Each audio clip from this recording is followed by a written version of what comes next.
Here we are. We are live. There we Hello. go.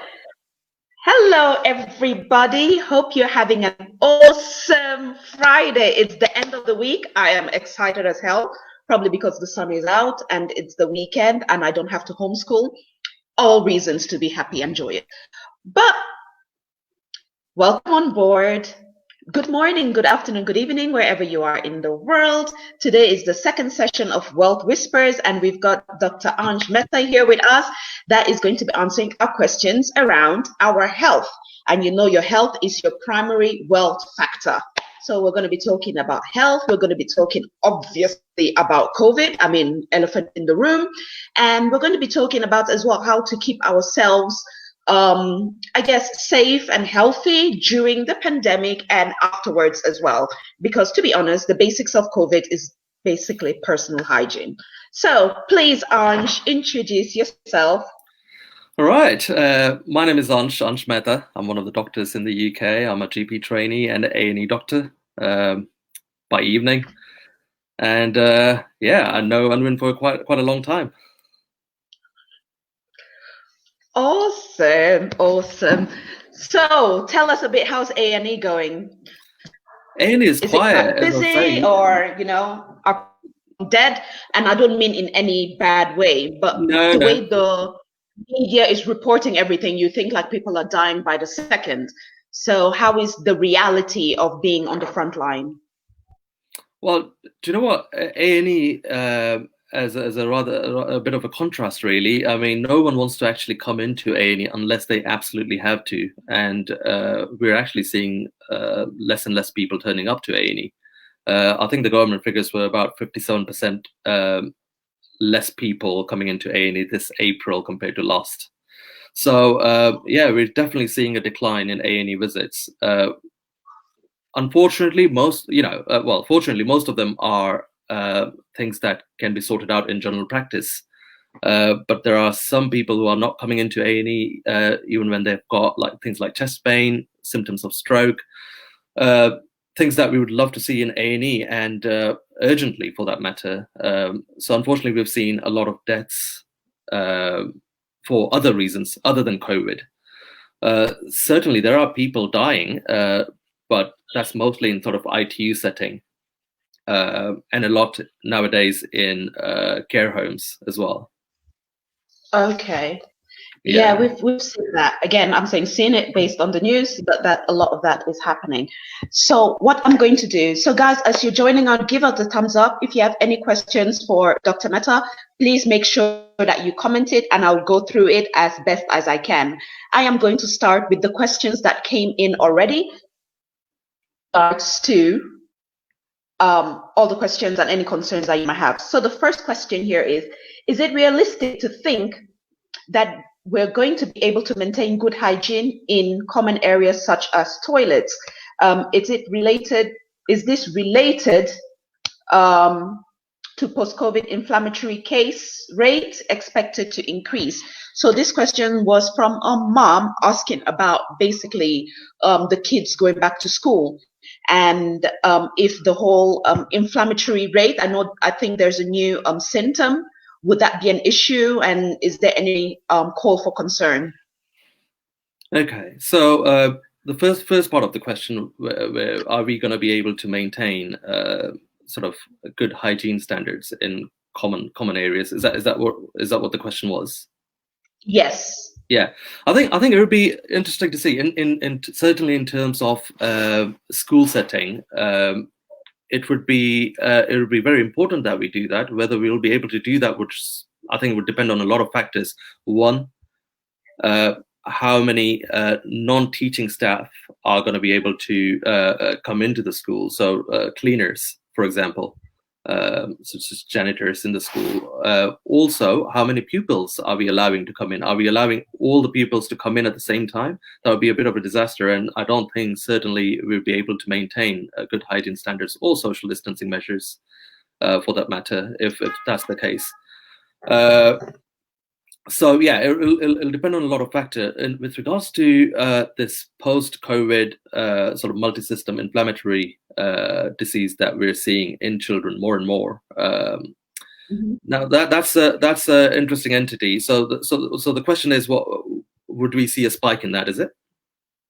Yes, basically. Are we expecting the case rates to increase? That's certainly what we're seeing in a lot of parts of the world. So UK, US, Italy has seen more than about 30 times the cases of this sort of Kawasaki disease, like which is basically a vasculitis, inflammation of the blood vessels going into different organs. That sort of picture. Those sort of kids, there's been a huge spike in Italy. And if you think about where Italy is in terms of the timeline compared to UK, they had the pandemic, they had the spike way before we did. And they're getting these cases now. So I think we have to be very careful in misinterpreting the data that's available and not underestimate this problem. Of course, it's very early stages, and yes, we have started seeing these cases now, but the caseload is not big enough to draw any conclusions, I don't think. Okay. That's interesting. Yeah. So then your view then, and probably I'll just link this to the next question that came in regards to key workers and your children and their exposure to basically the disease. And the question again was always in regards to the Kawasaki style disease and what your comfort level is with that, especially around key workers like yourself and like teachers as well. Okay, so I mean, well, as in a comfort level in terms of kids returning back to school in early June? Yes. Well, at least in England, I know other places have already started going back to school already.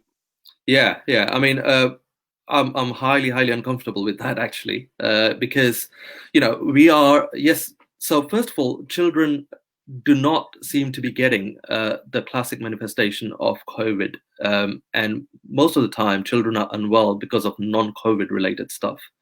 Now, but that's not to say that they are asymptomatic. There's a high rate of asymptomatic carriers generally in COVID, and there's nothing to say that children can't really carry this virus asymptomatically and be a reservoir for example, teachers to pick it up and spread it in the community, or be victim of it themselves. So I don't think it's safe at all, and it's rather premature to even get primary school children in by 1st of June. Yeah, I mean, we definitely need to think about this again. The government needs to think about this again, and I understand they said that they'll have clear guidelines in place before they allow children to go back. Well, that better be the case, because if there is no clear guidelines, I think we're just waiting for another spike to happen.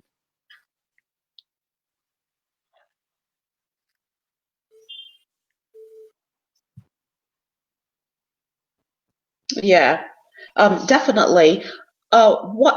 What do you think then about a part-time option? So rather than going totally full-time into school, maybe a part-time option, would that help? Would that be a good risk mitigation, would you say? That's certainly one of the measures that I would consider.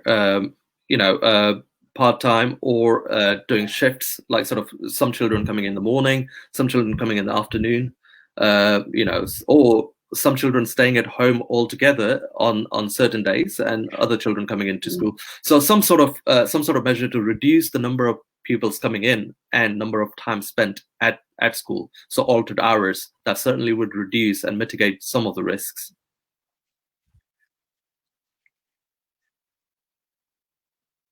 Okay.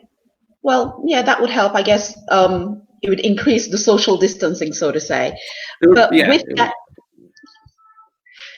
with that in mind, how do you think, and I know maybe there might be a lot to consider, but how do you think the social distancing might affect the children in schools from a mental health stance? I mean, and would they be able to cope? Sorry, I didn't hear the second part of the question. From the mental health point of view, I heard that, And would they be able to cope? Again, children touchy-feely, so telling them to be apart from each other might be... Yeah, yeah. No, I like children are, as we know, are social animals, and they love to mingle, and it's going to be very difficult to police them at school to not play with each other, to stay in segregated groups.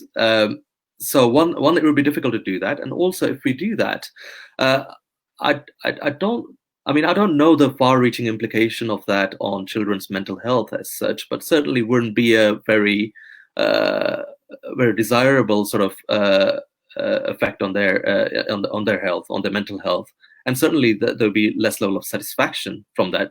Now, the other option is to stay at home. I mean, there is always a risk and benefit comparison. I mean, risking a spike, risking your children's health and teachers' health versus incurring a bit of a decline in education, or including measures of social distance at school. I mean, it's all going to be weighing up these risks and benefits, but I don't think there would be much of implication in terms of far-reaching implications on children's health, mental health, due to social distancing. I mean, once things get back to normal, I mean, they would be able to return. We'd all be able to return to normal, normal life.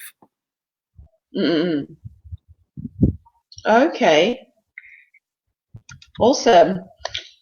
So again, with the new normal, again, we don't know what the new normal is gonna look like.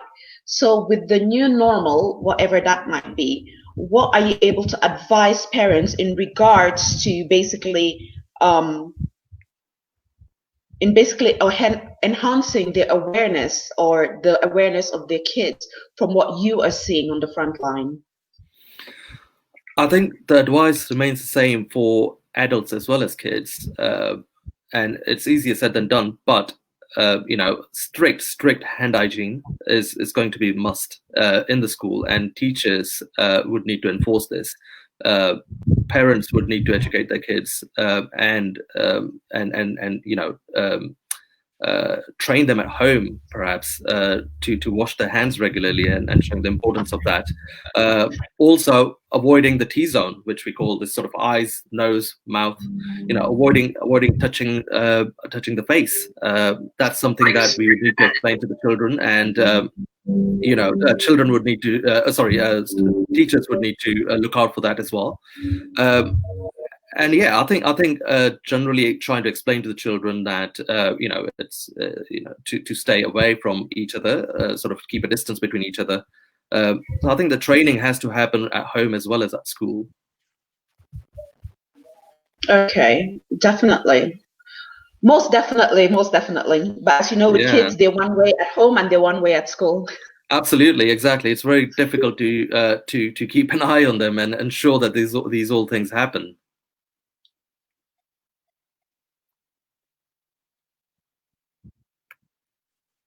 Mm-hmm. So again, for all of us then, from a general perspective, is there a misconception, is there a myth that is being propagated right now that you need to dispel to basically keep ourselves safe and keep everybody else safe, especially since the government has updated its message in regards to COVID? So it's not anymore about stay home, stay safe, and protect the NHS. That has been tweaked a bit.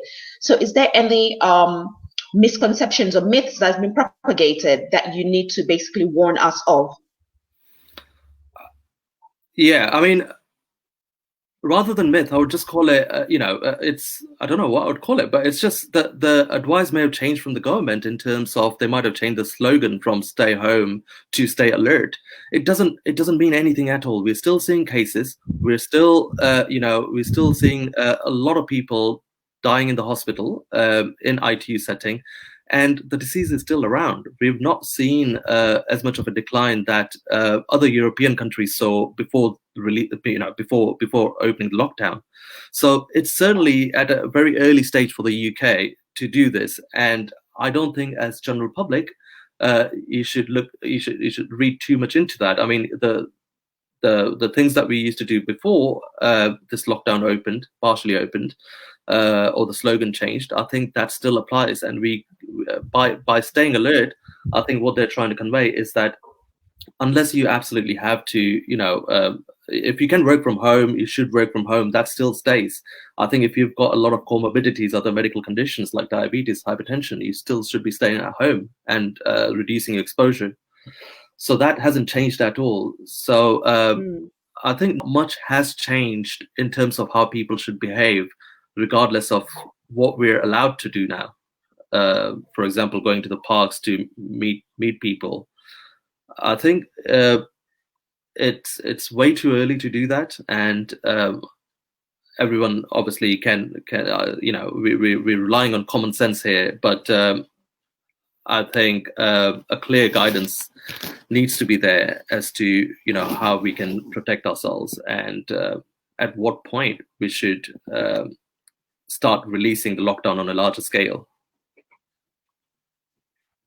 Okay, so that is from a health perspective, and totally appreciate that. But from a economical perspective, from the businesses, a lot of businesses are tanking right now, and they need the lockdown to be unlocked for them to have a chance of making it through, and also for employees as well to have a chance of having a job to go back to. And since Mr. Sunik did his update for the furlough, it's only been extended until July. And after July is going to be a hybrid of part-time furlough that the employers need to take some of the payload. So that basically gives the message that we are cutting down and we're streamlining and we're bringing everything back to normal, which does not necessarily match up with the health side and the, I guess, your side of what is happening. So how do we marry the two together?